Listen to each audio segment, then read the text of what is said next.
folks. Oh, this one is rich. Okay, let's just dig right into it. You know that I have spent a lot of time talking about Revelation chapter 13. Now, in Revelation chapter 13, we learn about a very, very unique individual. I'm not talking about the final antichrist, although the final antichrist is in Revelation chapter 13. He sets himself up in the temple and demands to be worshiped. But that's not really what I'm talking about here. What I'm referring to is this person called the false prophet. Now, what the false prophet does is pretty remarkable in that he calls himself a leader of religion or in religion. He calls himself somebody who's connected to God, and yet the God that he chooses people to worship is not the true and living God. The God that he forces people or, deceives people into worshiping is really the final antichrist.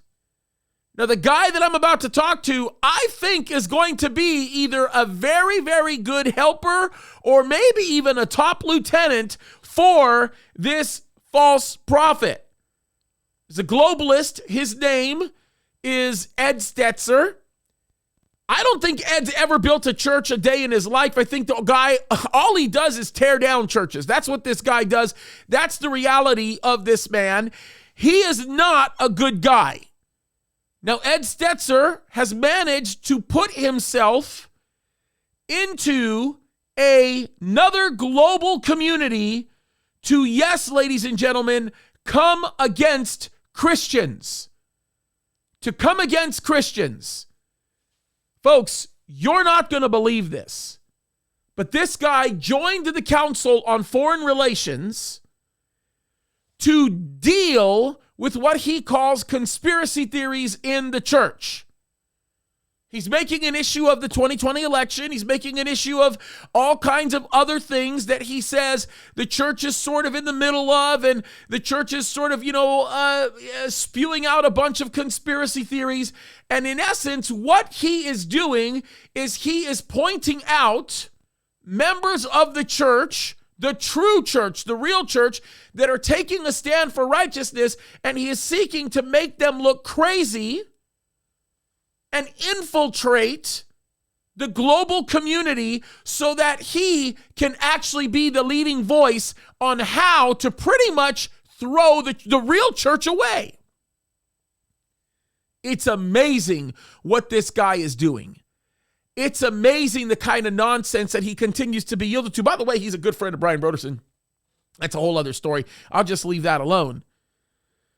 But this guy who claims to be a pastor, he claims to be a spiritual leader, is literally going out of his way to make sure that the globalists who are chasing after the New World Order will be in the prime position to get rid of the ideals and the philosophies of those who are actually truly following the Word of God and know the Scriptures. You want to talk about 30 pieces of silver. Holy smokes. The article that I'm actually reading about this issue is on a website called 30 Pieces of Silver. Unbelievable. Folks, I told you that this would be coming. I told you that there would be traitors of the faith, people who have walked away from the truth. Maybe they were never in the truth in the first place, but people whose whole job will be to teach the world how to persecute Christians. Understand something, folks. People ask me all the time, and I will just stop the video after I say this. They ask me all the time, they say, James, don't you think you're causing division in the church? And I simply say this, no, I'm not. As a matter of fact, I'm actually blessed with what I'm seeing, because this is not division in the church. What this is God taking the church and throwing it at the threshing floor, and he is separating the wheat from the chaff. And the man that I just spoke to you is most definitely the chaff. He is wanting to cut down the wheat like nobody's business. We need to be aware of people like him. It's amazing to me how these guys constantly say they're apolitical people. They don't get into politics, yet they're more political than I will ever be. It's sad that it's going in this direction. But folks, this is evidence of the fact that Jesus is coming soon. We are in the last days. We're in the final days. And this is evidence of that very thing.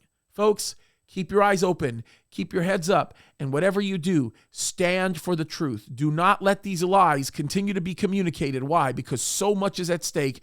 Jesus is coming soon. And we walk in obedience because we are called to walk in obedience. That's the command of God. God bless you.